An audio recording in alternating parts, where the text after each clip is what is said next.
aguas.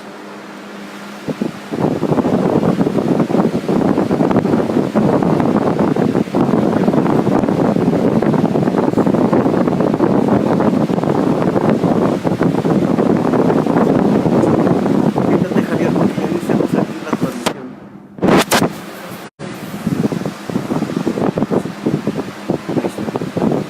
Mira.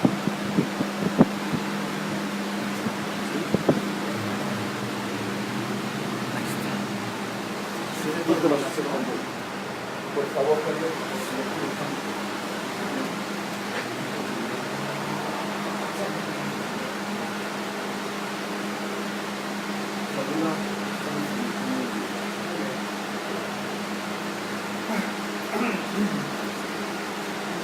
¿Qué tal? Muy buenas noches. Un gusto saludar a la Saludos.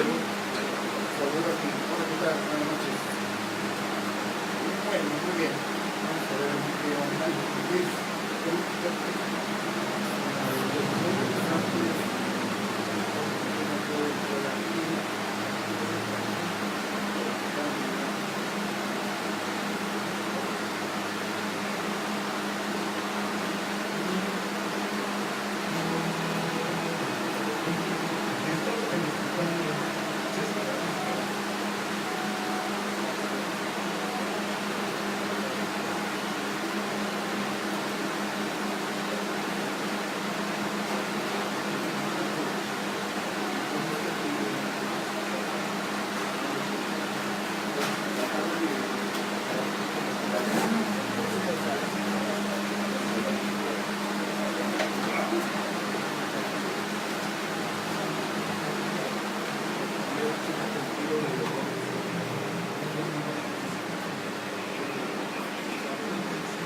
video hice una pequeña encuesta, una pequeña muestra.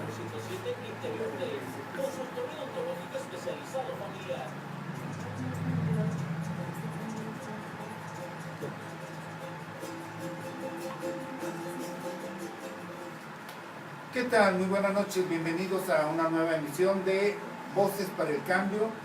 En esta oportunidad tenemos el gusto de acompañar aquí en la cabina a un amplio conocedor del tema del agua, que es el que nos ocupa esta tarde-noche ya de martes 24 de julio. Licenciado, qué rápido es del año. Bienvenido sea usted a este programa, el licenciado Saúl Alejandro Flores, para quien no lo conozca. Muy buenas noches, auditorio. Gracias a Javier por esta invitación y pues atento a lo que venga en este programa. Muy bien. El licenciado Saúl Alejandro Flores es abogado de profesión, pero durante los últimos 15 años, licenciado, te has dedicado mucho al tema del agua, ¿no? Tú estudiaste un doctorado en España. Así es. En España, y no se te pegó el hablado por allá. Bueno, digo, venga. Bueno, pues yo no me había dejado más tiempo. No te pegó más tiempo. Muy bien, licenciado. Pues el tema del agua. El tema del agua, que es sensible, que es un tema vital, porque el agua es un elemento vital, ya sabemos que sin agua pues simplemente no hay vida. Y se acerca el vencimiento de la concesión en Aguascalientes, que se otorgó ya hace 24 años por ahí, ¿no? Me parece que es un asunto que no tiene muy claro la ciudadanía. De pronto lo único que quiere es que regrese el agua, porque se quejan mucho de que la concesionaria CAASA no ha hecho un buen papel. Hay mucha muchos cobros, dicen, injustificados, y sale puro aire por las tuberías, en fin, que de ninguna forma mejoró el servicio en estos 20 y tantos años. ¿Cuál sería su opinión, licenciado? Bueno, para ahondar en este detalle, pues bueno, es que sí hay que llegar a la historia. Se me hace curioso ese aspecto que dices que la ciudadanía conoce poco sobre el tema, o vamos a decir, al hablar de ciudadano, vamos a equipararlo al tema de usuario. En lo técnico, en lo comercial. Sin embargo, no son los únicos que tienen un desconocimiento, sino varias de las autoridades que han transitado para tomar las decisiones en materia de agua, sean desde diputados, porque existe una comisión de recursos hidráulicos, sea desde las regidurías, sea desde las alcaldías, sea desde los gobiernos de los estados, también desconocen. Te aseguro que si tuvieran los conocimientos claros, pudieran transmitirle también una realidad a la propia ciudadanía, a los usuarios de cómo está la panorámica.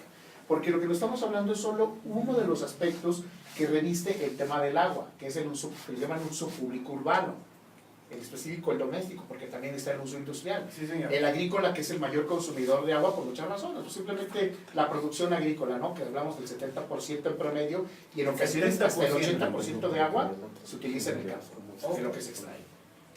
O de todo lo que se ha dado cuerpos, por ejemplo, si hablamos de subterráneos, o superficiales como en lagos que también se utilizan para el riego. Por ejemplo, el caso de Jalisco con el lago de Chapala, que también se utiliza el agua de Chapala, pero también en el agua las pérdidas son grandes porque, sobre todo en los cuerpos superficiales, las pérdidas son hasta casi del 70% también.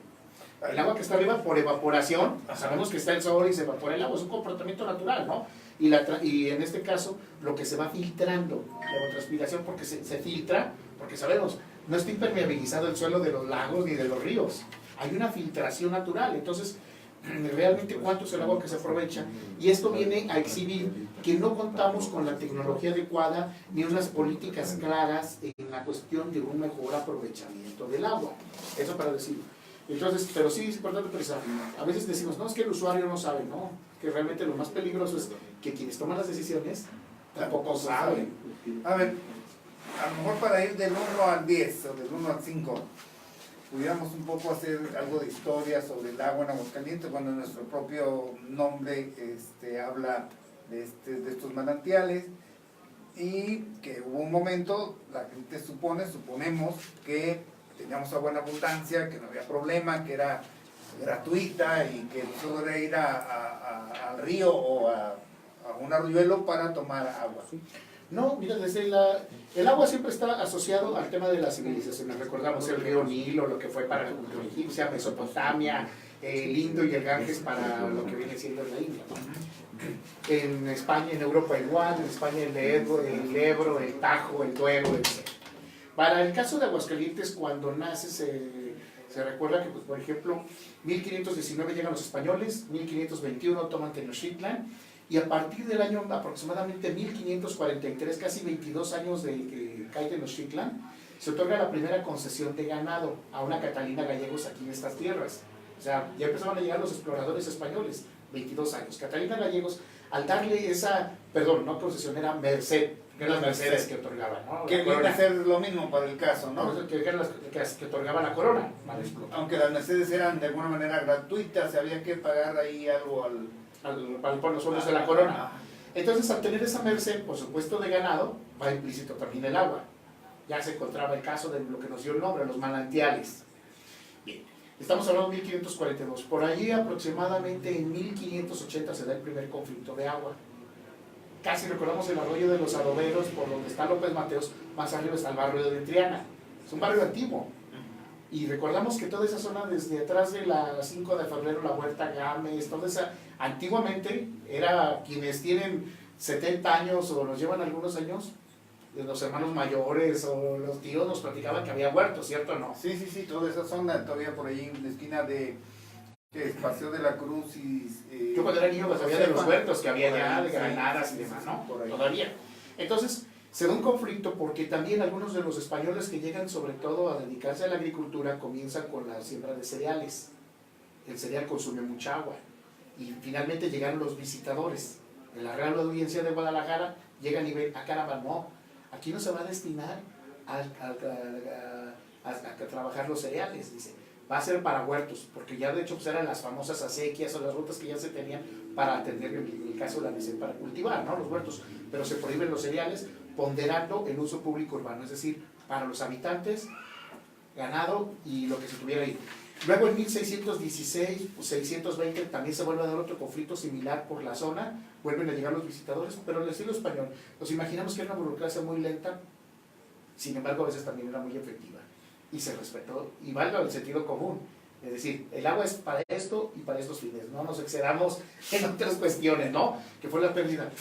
Por ahí podemos pasar a que en el siglo XIX, ya repasamos esos, porque el agua ha sido conflicto desde que se Sí, dice. lo que llama la atención es justamente lo que usted dice, el tema es mucho más complejo que una llave y una tubería, es todo... Es todo garantizar a muchos, ¿no? Sobre todo el tema del agua, porque es vital. Lo que usted dice, solamente pensamos en el agua como servicio o uso doméstico y no es así. Claro, y recuerdan, muchos han oído hablar de las famosas cuevas de Juan Chávez, quienes somos aquí de Aguascalientes, que nos platicaban de ese Aguascalientes subterráneo. La mayor parte de esos subterráneos que se encuentran eran conductos, acueductos. O sea, hay que ver que la ingeniería española era maravillosa. Pero bueno, tenían grandes escuelas. Los romanos y los árabes que habían enseñado la ingeniería y la arquitectura y el manejo de la hidráulica. O sea, sus maestros habían sido otros grandes, ¿no? Entonces, la obra hidráulica, es más, hace unos días, ¿no? No se descubrió por ahí unos acueductos que estaban ahí en el barrio de la Purísima, ahora que está con la de hecho, remodelación ahí glorieta. la glorieta ya tiene buen tiempo esa obra, parece, bueno, gente alguna decía, se encontraron unos tesoros, es que se encontraron unas cubetas ahí de dinero y ahí hay que ir, ¿no? Pero parece que es más bien por el tema de los Y acueductos. creo que quieren ya dejarlo, creo que una vitrina para que vean esa parte de esa arquitectura, ¿no? Porque es una arquitectura subterránea. Mi muy estimado compadre Salvador Rodríguez, reportero de muchos años del Heraldo, hizo durante un buen tiempo una serie de reportajes sobre los acueductos y de alguna manera planteaba la posibilidad o la conveniencia de que se rescataran como una cuestión turística, pero nunca le hicieron mayor caso y más bien lo sepultaron. Bueno, ya en alguna ocasión hay que rescatarlo como turístico y yo creo que para solución de varios problemas hay que retomar esa parte de infraestructura, ¿eh? No estaría tan descartable con los temas de cambio climático, creo que ya porque es una explicación técnica operativa, porque con el tema del cambio climático, el calentamiento pueden ser esta forma de aprovechar la reserva para reservar esta agua y conducirla, ¿eh? Sería interesante. Y recordemos, si los árabes vivían en desiertos, ¿o en qué zonas? O sea, no hay que inventar tampoco el hilo negro, pero sí hay que reestudiar y volver hacia el origen. Okay. Entonces, por ahí ya finales también de esos acueductos alimentaban lo que venían a ser las fuentes públicas en el barrio de Triana y en el Encino, San Marcos, en la Plaza de Armas que conocemos actualmente, Guadalupe. Entonces, todo venían alimentando las fuentes, pero algunas eran privadas. Ya había privatización a fines del siglo XIX. Había otras públicas que asumían, en este caso, el gobierno de la ciudad. Convivían los dos sistemas, digamos así. Sí, y tenían un precio el agua. Y porque también la otra forma de abastecer el agua en Aguascalientes eran los famosos aguadores. ¿Te acuerdas que llevaban hasta en un cántaro el agua y se pagaba? Luego, posteriormente, ya comenzaron con la infraestructura de llevar hasta en mulas también unos tinacos con agua. El otro día veía por ahí en un chat de WhatsApp, de Crisol, rememorando todos el agua de San Lorenzo, pero eso es un poco más acá, ¿no? Ahí por los 50. Claro, y se ven unos tinaquitos, ¿no? Que llevan garrafones ya de gran capacidad con jalados por mulas. Sí, señor. Esos eran los años 40. Sin embargo, hablando del proceso de privatización, por eso que no es la primera ocasión. Allá por el año ya iniciado el siglo XX, siendo gobernador Alejandro Vázquez del Mercado, que con muchos lo apodaban Don Porfirito porque ya llevaba más de 10 años, casi 20 años como gobernador, y era la réplica de Porfirio Díaz. Ajá. Vázquez del Mercado, un héroe también de la guerra contra los franceses, contra los franceses y en la reforma, pero sobre todo en la lucha contra los franceses. O sea, era ese sentido como no de que todos habían sido combatientes contra el ejército francés, héroes. Sí, y Alejandro Vázquez del Mercado, como gobernador, inicia con la idea de llegar a convertir a Aguascalientes en una ciudad, el prototipo europeo. Porque ese era el modelo porfirista. Recuerden cómo está Paseo de la Reforma en la Ciudad de México, el barrio cerca de Chapultepec, por donde está el consulado americano en Guadalajara y así muchas ciudades de México que llevan ese estilo afrancesado, más europeo. Aguascalientes no era la excepción. Pero para Aguascalientes se visualiza un proyecto de abastecimiento de agua con tanque elevado y demás, y se concesiona a una empresa americana. Lamentablemente, fracasó el problema, endeuda por más de 20 años Vázquez del Mercado al Estado. Ya sabemos qué pasó en 1910, se va Porfirio, se va Vázquez del Mercado, la ciudad de Aguascalientes, el gobierno de la ciudad endeudado, llega el gobernador Alberto Fuentes Dávila, maderista, desconoce la deuda, se genera también un conflicto porque bueno, hablamos de una empresa americana. Finalmente va en un transitar, en lo que se paga, en lo que se encontraron defectos en la obra, y voy a esto porque siempre ha sido casi un problema el abastecimiento de agua, porque a pesar de los manantiales y a pesar de sí, nuestra fama y a pesar de eso, ¿no? Y que decimos, ya después por eso todavía de 1910 hasta los 40 se tenían sobre todo, todavía el abastecimiento era por mulas, porque se encontraban esas fotos que se ven de San Lorenzo en la ciudad. Ya se va comenzando en los años 30, 40 con ya proyectos hidrosanitarios para abrir todavía Benito Palomino, Edmundo Gámez Orozco, y ya la época del ingeniero Ortega comienza con Ortega Dumas, un ingeniero, de cuentas, en darle toda esa infraestructura que conocemos ya en Aguascalientes. Sin embargo, pues no llegó a ser del todo, decimos, se empezó de ceros. Y parte de esos efectos también los estamos viviendo actualmente. Estamos hablando también de una infraestructura subterránea que ya es obsoleta. Si cuando se abierto el centro de la ciudad, pues se encuentra pues, que los conductos de la ciudad eran de ladrillo, hasta de asbesto, un material que está prohibido todavía ya por asociarse con el cáncer, y en algunos lugares más modernos se encuentra PVC, pero otros tubos de cemento, pero que decimos, no se llevaba a cabo todavía una claridad, por lo tanto, en esa red obsoleta que como decir para nuestros tiempos, se estima que en Aguascalientes se pierde por segundo 1 metro cúbico de agua por segundo. 1 metro cúbico, para que vean, son 1500 litros por segundo que se pierde en la red. Te imagino, si tu aljibe de tu casa tiene 3 metros cúbicos de capacidad, en 2 segundos ya se vació tu aljibe por pérdidas. Ahora imaginemos todas las viviendas. Es un desperdicio tremendo, ¿no? Brutal. Vamos a continuar con este antecedente histórico que nos va a llevar a entender, quizá con mayor profundidad, dónde estamos parados ahora. Vamos a un corte rápido, regresamos, estamos con el licenciado Saúl Alejandro Flores hablando del tema del agua, de la concesión, qué tan conveniente es que siga en manos privadas, qué tan conveniente que regrese a manos del municipio. Regresamos en unos segundos. Ay, está haciendo mucho calor, ¿verdad? Sí, mira. Está bonita de acá.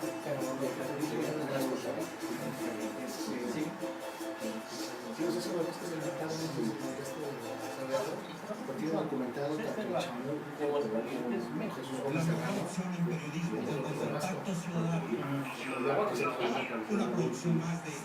Entonces, ¿dónde se privatiza por primera vez?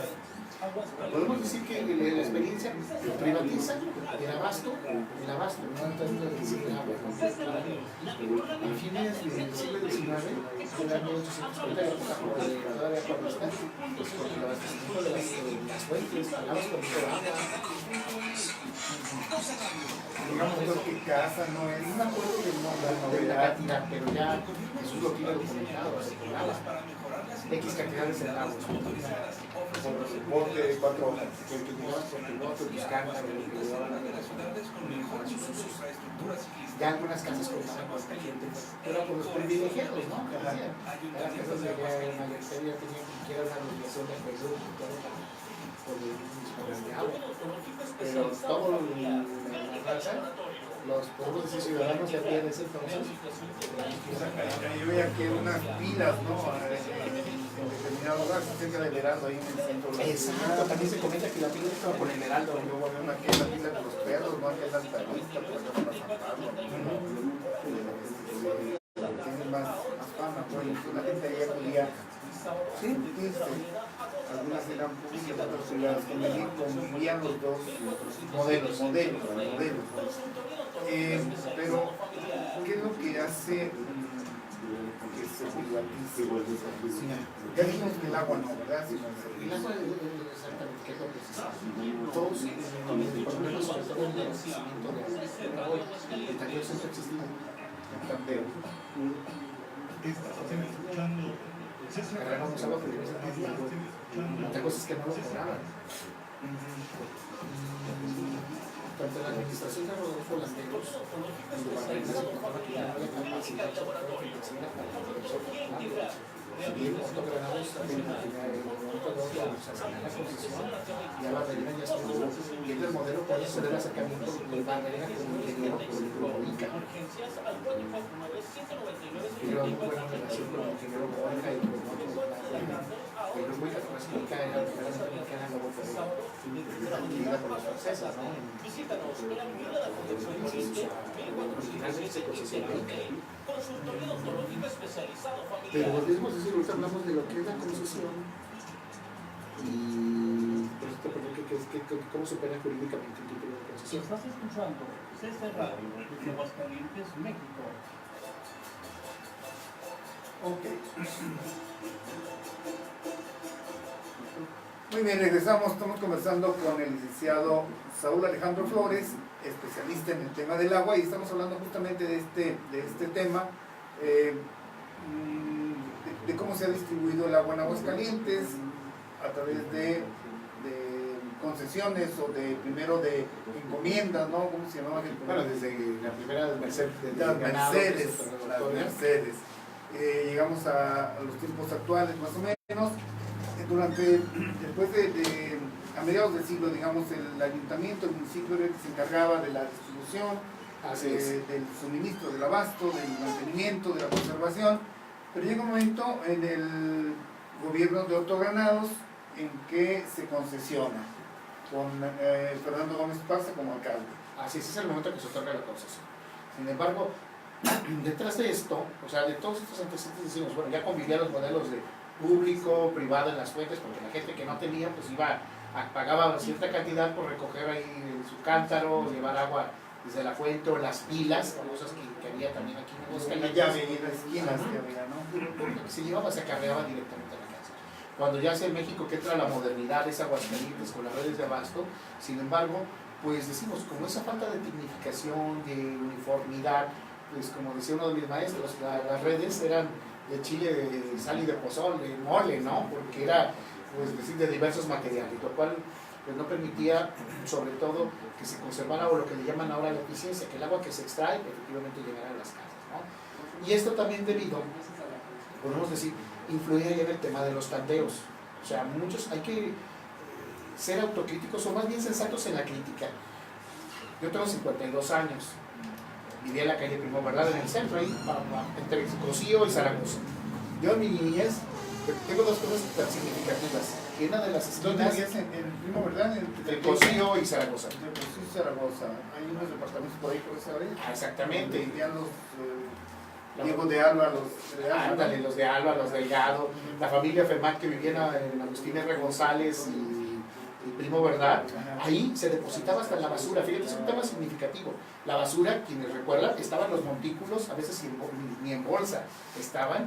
Llegaba el camión de la basura y con pala lo andaba recogiendo, con el riesgo que podemos decir cuando llueve, los lixiviados y todo.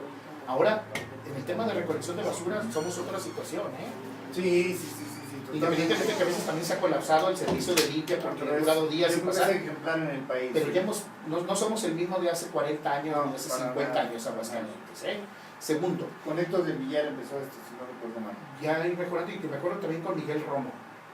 Con Miguel Romo, ya en el área estuvo, fue cuando se hace un cambio de mercados a limpia a Asunción Gutiérrez. Los contenedores que yo recuerdo que y ya empezaron se empezó el proyecto de procesos y con Héctor del Villar ya con lo que era los contenedores como tal. Porque también era la visión del ingeniero Barberena de mezclar transitar hacia otros modelos, ¿no? También de las eficiencias y lo que llamaban bien. Entonces, ya hay otro aspecto. Quienes vivíamos en el centro y en muchas partes de Aguascalientes, a veces no teníamos agua. Había tandeos, teníamos que acarrear el agua. Yo y mis hermanos, pues a veces andábamos acarreando el agua con los vecinos y abríamos la llave y el aire. Y con otra cuestión que ya también da timidez, que también será una cuestión de hablarlo, porque tomábamos agua de la llave. Si bien los dientes estaban manchados, pero no nos salía la panza, ni tuviéramos corticoideas, y que las cuestiones o que las incidencias de cáncer, no. Yo vivía ahí enfrente, cerca de donde tú vivías, mi familia vivía en una casa frente a San Antonio, una casa que ya derrumbaron, por cierto, para poner ahí unas estatuas una de Efesio, ahí primero pusieron unas estatuas de Jesús Contreras, que luego llevaron al centro de la ciudad, y ahí se quedó una de Efesio, por ejemplo, en la esquina casi de Pedro Parga de Zaragoza. Ahí vivió mi familia, luego nos cambiamos un poquito más adelante al 721 en Guzmán, que ya desapareció la casa, y luego en el 612 también de Zaragoza. Y bueno, en mi niñez transcurrió en esa calle, y un poco en la calle Guzmán. Y sí recuerdo lo que tú dices, el aljibe siempre estaba vacío, era un lío conseguir el agua, aunque si bien yo soy un poquito más grande que tú, usted, de cualquier manera creo que el problema es de mucho tiempo. Sin embargo, debimos haber mejorado, por eso, sí, a eso vamos. Sí. Y bueno, en muchos Pero aspectos se ha mejorado. me llama la atención, licenciado, usted mencionó algunos padres hace rato, y no voy a decir cuál porque si no es capaz de que luego le empiecen a tandear, pero yo conozco uno de hace mínimo 40 años que en ese tiempo, si 2 veces ha faltado el agua, ha sido mucho. Y el agua sale en abundancia, sale agua limpia, digamos sana, tibia, caliente. Nunca ha faltado el agua en esa zona. Sí, incluso en el centro, pues nosotros usábamos el boiler, salía el agua caliente, ¿no? Es correcto. Entonces, sí, eso es por la cercanía del pozo, las presiones y ese problema. El tema de las redes es importante, la planeación. Y sobre todo en muchos de los, con este crecimiento desacerbado que también se ha presentado, explosivo, se sobrecargan los pozos. Y el agua efectivamente tiene una presión. Entonces, de repente el agua puede estar, por decirte, abasteciendo a determinado número de viviendas, pero si sobrecargas de viviendas, la presión se reduce. Ese es uno de los problemas del crecimiento horizontal que ha tenido la ciudad, ¿no? Y uno de los problemas reales, más que el crecimiento horizontal, detrás de eso que está la corrupción. Absolutamente, ¿no? Y el otorgar factibilidades a lo tonto sin decir que... Sí, es que es increíble cómo la ciudad se ha extendido tan tontamente, y en cambio vas al centro y el centro está vacío. Ya se está despoblando, lo que se invirtió en redes ahí pues ya se está perdido, se está perdiendo la inversiones en redes, en telefonía, en cableado, o sea, se tiene que visualizar ese despoblamiento del centro. Una planeación integral. Planeación, y lo que decimos, sí... Y acabar con la corrupción de plano. Bueno, ¿no? sí, o sea, mira, y yo creo que a veces, acabamos que sea falta una cuestión de transparencia y hablando las cosas como deben de ser. O sea, porque a veces también como que se adjudica un adjetivo, y yo desde que me acuerdo pues se habla de corrupción y de combate y pues no ha pasado nada, ¿no? Se queda en bla, sí. Buenas intenciones. Entonces fíjate, lo que decimos ahorita, en la época también de que no se cobraba tampoco el agua, porque hay que recordar, no se cobraba de una manera inicial y ya tenía una cartera vencida, no se hacía nada. Sí es conocido que en época de siendo gobernador Landeros, Miguel Romo Medina como alcalde, ya la situación de las finanzas para el agua ya estaba perdida. Luego llega un empresario aguascalentense como el presidente municipal, don Héctor del Villar, y que dijeran, que para robarse, ¿no? Que se recuerda de don Héctor del Villar, fue un hombre honesto, íntegro y serio, ¿no? Sí. La sociedad aguascalentense lo Tiene un conoce. buen recuerdo. ¿Verdad? Que hablaron como una persona, un hombre serio. Y Héctor del Villar igual lo manifestaba con Barberena. No hay manera de poder financiar ya el tema de las arcas estaban reventadas, ¿no? De decirlo, financieramente, y la posibilidad requería ya sobre todo un proyecto de inversión enorme para el establecimiento. ¿Por qué razón? Porque si recordamos, en ese en esos fracasos que se llevaron desde 1900, después de la revolución, el llevar una planeación adecuada entre el crecimiento, las redes, dónde va, la uniformidad del material, porque también los tandeos se debe a que hay muchas fugas, porque el material, sobre todo que está en las redes, es de todo, menos de un material que digamos resistente, con calidad o demás, entonces no lo está, y eso es otra parte de ese problema que se está presentando. Si dijéramos, si esa es una planeación, a ver, este pozo, o sea, esa es la solución técnica, la solución técnica, este pozo tiene esta capacidad tanta presión, o sea, ¿cuántas viviendas puede abastecer? Si uno hace una planeación, se planea ahorita por lo que tiene, o sea, cómo funcionan en los inmobiliarios. Tengo este terreno, a ver cuánto billete le saco y el agua verde después dónde la saco. Pero Cuando el crecimiento, te ofrezco pozo propio y te ofrezco que nunca te va a faltar el agua, O- lo que o te sea, falta es el agua. y a veces se compran derechos o algo más grave que se hizo en el problema en México, a nivel nacional, el tráfico de derechos de agua. Así. Cuando al contrario, ¿qué es lo que debe de ser? Aquí está este pozo, tiene esta capacidad para tantas viviendas. ¿Cómo se tenga la factibilidad?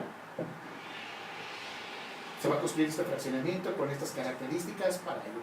Otro gallo cantaría, como suele decir, pero no opera. Todavía seguimos pensando que el agua es accesorio de la tierra. Y el agua... Concepción como agrarista, recurso, ajá. cuando ahorita debe de ser ya la tierra condicionada a la disponibilidad de agua. Entonces seguimos creciendo y este problema no lo puede solucionar ahora sí ni la mejor empresa. Ahí hay una cuestión, seguramente usted sabe que un CEO de Nestlé, Peter Brabeck, decía que el agua o el derecho al agua no es un derecho humano, que el agua es un recurso y como tal debe venderse. No sé cuál es la opinión de usted al respecto. No, de ninguna Por manera. cierto, dueño de la Nestlé, que hace un negociazo tremendo. El agua embotellada es un gran negocio, licenciado. Yo creo que es un problema incluso que atenta contra el derecho humano al agua. Por eso voy en gran corporativo. Mira, si vamos, Un traguito de agua te cuesta no sé cuánto y además no te contamina. Bueno, para la próxima prometo que traeré vasos de agua. correcto, muy bien. Para empezar. Y esa es una de las cuestiones, porque mira, no sé, a lo mejor esta botella te costó 5 pesos, 6 pesos. Estamos hablando de 355 mililitros. 3 botellas de ello son 11, más o menos, no que serán 15 pesos. 3. Ponle Con 6 cuatro. botellas pagamos 1 metro cúbico, 1000 litros de agua. O sea, vemos el costo que tiene comparado. Y eso es lo que tendría, para garantizar un derecho humano al agua, los ayuntamientos tienen que garantizar que se pueda beber el agua de la llave, pero mostrar a la gente con transparencia, con un En proceso. otros países sí existe eso. Claro, ahorita se genera una cultura de la desconfianza, también motivada también por las empresas, también motivada por la ignorancia, también por la desconfianza y falta de mantenimiento de redes, porque mira, un lugar donde se mantiene la presión, no hay tandeo. O sea, efectivamente el agua, porque también para beberla con confiabilidad, como dijiste ahorita, ciertos barrios de Aguascalientes que es cierto, no les ha faltado el agua. Cuando el agua es continua, no se deteriora la red, porque en el momento en que cuando falta el agua se crean burbujas de aire, se van formando colonias bacterianas. Entonces, por eso es nocivo también el tema de tanto tandeo. Y ya empiezas, si recordamos cuando éramos niños, íbamos a los arroyos, decían, bueno, toma agua donde no está estancada, sino donde está corriendo, ¿sí o no? Y tomamos también agua de los arroyos, del Cedazo, del Llavero, cuando íbamos, y volvemos, no nos enfermábamos de la panza, tampoco, ¿no? Entonces, en esta cuestión, si llegamos nosotros a los ayuntamientos, llegan a desarrollar que sea confiable el agua, dime si no, el agua de la red, dime si no impactaría en el bolsillo de un ciudadano. Por supuesto. Como cualquier otro país, y aparte los hidrantes, tú vas por ciudades europeas, mismo San Francisco, ya está el tema de botella y ya está afuera, la gente va con su botella o su cantimplora y la llena ahí en un hidrante. Sí, tenemos que transitar hacia los el hecho es que, hidrantes. por ejemplo, lo que tú decías,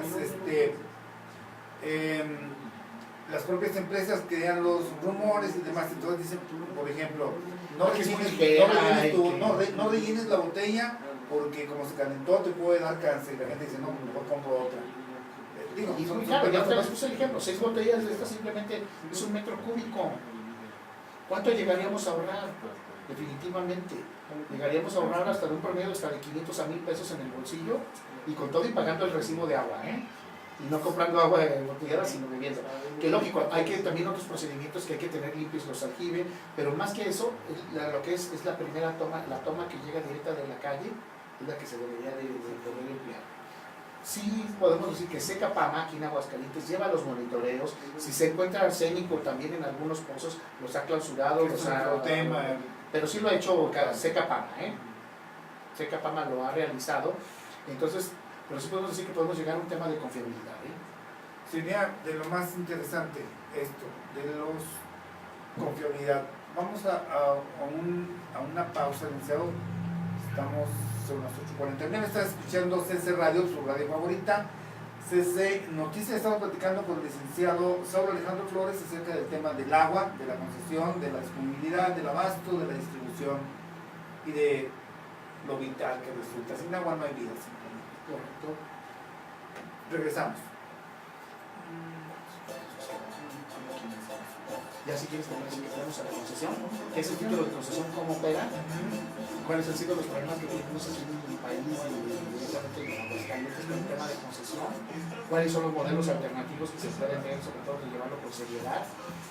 Y pues si el municipalista conocido. Porque yo creo que sí o no es muy trascendente. Tenemos un problema mayor que viene a ser adoptar el tema de la regulación, y eso es lo que genera desconfianza. Porque también los generadores desconfianza el hecho de que se los municipalistas. Teléfono 155 urgencias al código 199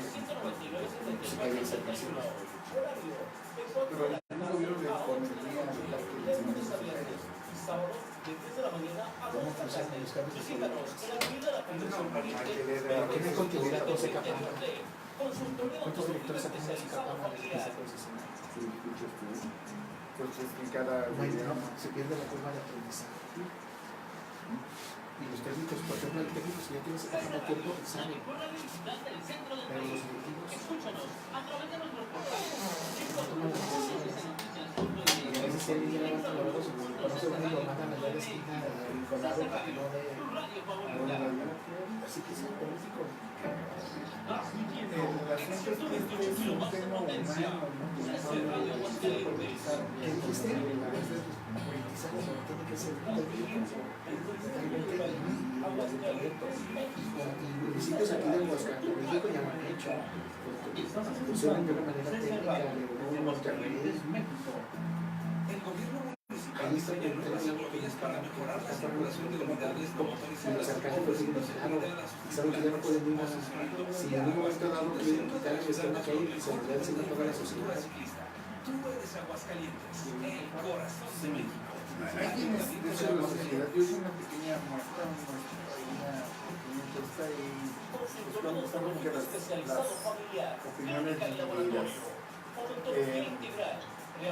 Podríamos decir que atención especial a diabéticos, costos accesibles, teléfono 155 urgencias al código 199 ¿qué crees tú que deba hacerse? Que regrese la concesión y la otra,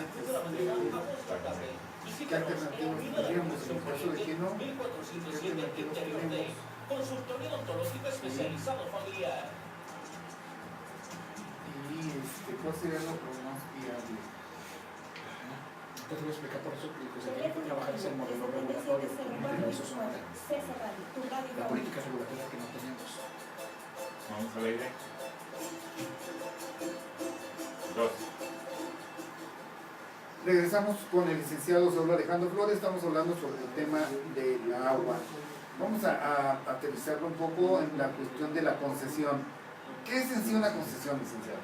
Bueno, jurídicamente una concesión es un acto jurídico unilateral mediante el cual el Estado, yo te explico qué significa toda esta retaíla de tecnicismo jurídico, ¿no?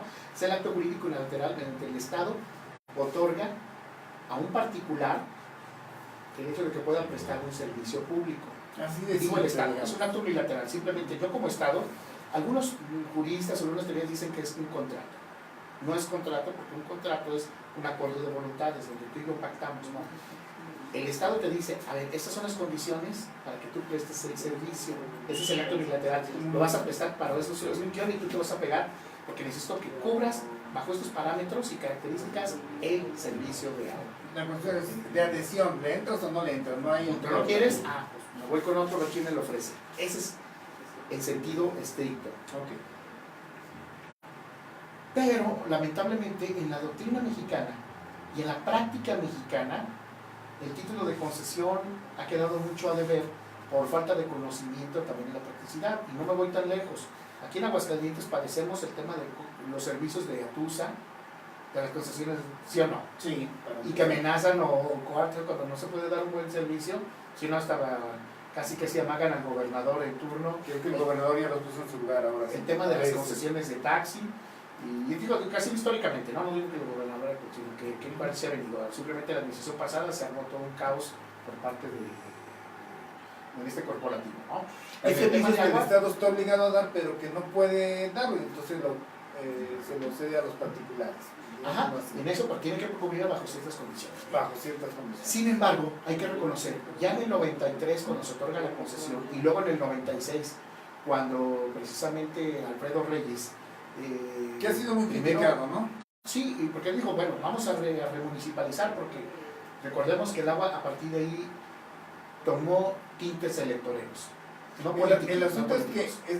que de alguna manera siendo un problema humano, siendo un problema económico, administrativo, luego Y de se le operación pone- técnica.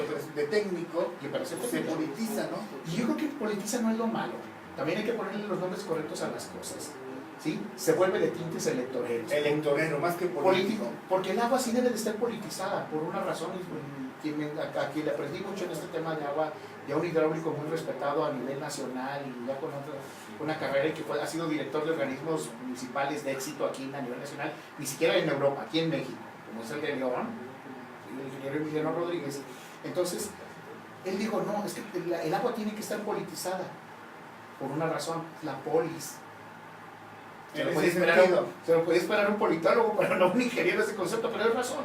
Como en la polis llega, ¿sí o no? Son asuntos de interés de la polis, de la La ciudad, ciudadanía de la y se ciudad. tienen que discutir. Claro que. Entonces, como que tanto ocultar, no. El politizar, claro que el agua debe estar politizada. En ese sentido. Porque tenemos que, sí, no que se vuelva de tintes Electoreros. electoreros. Ok, de Porque eso acuerdo. es. Y eso es lo que ha hecho mucho daño aquí en el país, las cuestiones electoreras. Porque se va por una cosa, los sacamos, los metemos, o que se vayan o que se vengan, ¿no? Entonces, el agua debe de estar politizada. Entonces, en el tema de la concesión, al tener este problema el Estado, ya no había la manera. Sin embargo, para que lo siguiera prestando el municipio, siendo una cuestión de realidad. Podríamos decir que nos chamaquearon en cierta manera, porque también en el año del 93 fue los primeros casos que se llevan de una concesión de agua en México. Aguas No se es de conocía. los primeros, Aguascalientes es de los Y primeros enseguida casos de está, concesión. ¿cómo se llama?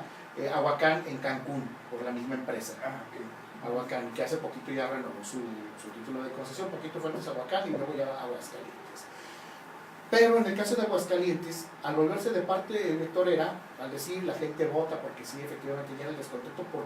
¿Cuál fue el descontento de la ciudadanía en primer lugar? Porque ya el agua se cobraba. Hay que también ser honestos. Ese fue el tema de Porque cultura. y porque se consideraban, y no solo porque se cobraba, sino que también eran los cobros ya desmedidos a lo que se estaba acostumbrado. Cualquier cobro hubiera sido desmedido porque nunca se había pagado, digamos. Exacto, y que de repente pues, es que apareció aire y que sin mi medidor, y que es una consecuencia de todas esas deficiencias técnicas que ya se venían arrastrando del tiempo atrás, ¿no? Que lo comentamos bien. Entonces, al llegar a esta situación, en el 96 se vuelve a reestructurar el título de concesión. Sí desaparecieron algunas de las sanciones, pero se adoleció de algo importante, y eso voy, porque decimos que si se remunicipaliza o se mantiene la concesión. Llevamos aquí ya decimos en el 23 termina, estamos en el 18, llevamos 25 años en Aguascalientes discutiendo si sí o si no, cuando no hemos analizado de fondo la situación, y menos las autoridades. El problema y lo que se recomienda para la prestación de los servicios públicos, y así lo ha hecho Chile, lo han hecho incluso los organismos de éxito que ya decimos aquí en México. El caso ahorita, por ejemplo, de Sonora, han abordado lo que es la política regulatoria. Todo el modelo de regulación son de los servicios públicos. Es decir, si yo te presto el servicio público, tú como usuario estás obligado a pagar y a cumplir los parámetros que yo te digo. Esa será la razón por la que muchas personas quieren la remunicipalización del servicio, porque le tiran a no pagar, No, ¿Crees hay que sea por ahí? insatisfacción ya también creada, mira. o es por el servicio mismo. Por el servicio mismo, ya hay una percepción mal. Si entonces no es un sondeo lógico que la mayor parte de la gente sí te va a decir, es que está mal planteado. No, perdón, no hay un buen servicio, definitivamente. El gobierno, en su mayor parte, no se ha respetado las curvas de aprendizaje.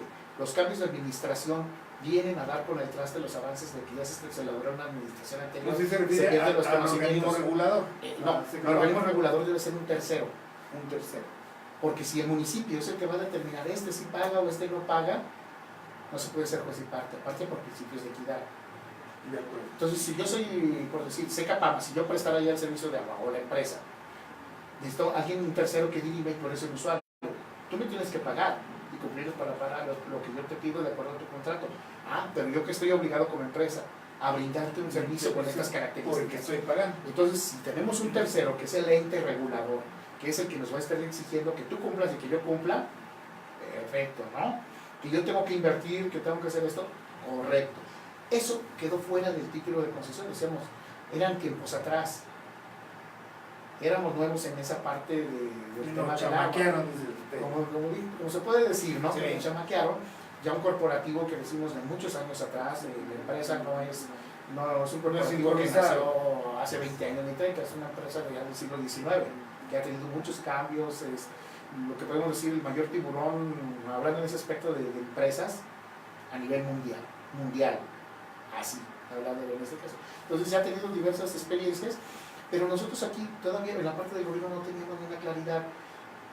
Podemos decir, bueno, que se vaya a la empresa o que se quede, o no, esa no debe de ser la cuestión. Debemos de analizar, en primer lugar, porque a fin de cuentas se va a cumplir. Lo que tenemos que trabajar es todo el modelo de política regulatoria. ¿Cuándo termina la concesión, licenciado? En 2023. 2023.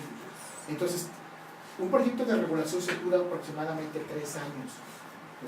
Porque se tienen que hacer estudios tarifarios, estudios de la deuda. Imagínate, ¿cómo vas a analizar todo lo que es el abasto en la ciudad de Aguascalientes? ¿De cuántas viviendas estamos hablando? ¿De cuántas empresas? Las características que tiene el servicio para poder brindar un servicio no de 22 horas o de 20, que en algún momento dado, si la empresa te dice, bueno, yo puedo garantizar 22 horas, no, Tiene que ser 24 las 24 horas continuas, punto. Y también el municipio cubrir la parte de su función, que tampoco la está cubriendo del todo Secapama. O sea, si hace esfuerzos, no estoy diciendo que no trabaje, hace esfuerzos, pero no está cubriendo por esa falta de una claridad de lo que se debe. El título de concesión es otro tema, pero ahora, supongamos que en 2023 se remunicipaliza, con las condiciones que se está actualmente, el servicio colapsaría. Dar servicio de agua a todas las viviendas no es como ir a prender la bomba de tu casa cuando ya vas y prendes el interruptor y sale del aljibe y se va. No, es toda una serie de procesos de operación, de garantizar, de estar midiendo el agua que se extrae, los costos, porque se pagan, sean privados o sean públicos, se pagan derechos de extracción al gobierno federal con agua por extraer, al momento de descargar también se paga. Hay que darle mantenimiento a las redes porque también se daña la red de alcantarillado. O sea, es todo un proceso, estamos hablando de un multimillonario, de millones, que lo que puede llevar el municipio pues no es tampoco malo. O sea, que lo comenté hace un momento, la ciudad de León es uno de los ejemplares, hay otros, pero ¿por qué tiene éxito León? Es municipal ahí el servicio. ¿Por qué tiene éxito? ¿Cómo que Porque no está contaminado por los políticos. Mm. Allá, por ser un organismo público descentralizado, las características está fuera de la administración central. El municipio de la ciudad solo tiene 3 asientos en el consejo. Es el presidente, el director y me parece que es el de finanzas o el regidor. Todos los demás es sociedad organizada. Pero tiene una claridad, ella aprendió mucho. Cámara de Comercio, Consejo Coordinador Empresarial, los curtidores de León, los zapateros, que son también empresas contaminantes, pero, Sí, pero que también ellos ya se disciplinaron porque es importante el saneamiento, saben de la importancia del agua. Hay sus reuniones son ejecutivas y analizan números, se paga.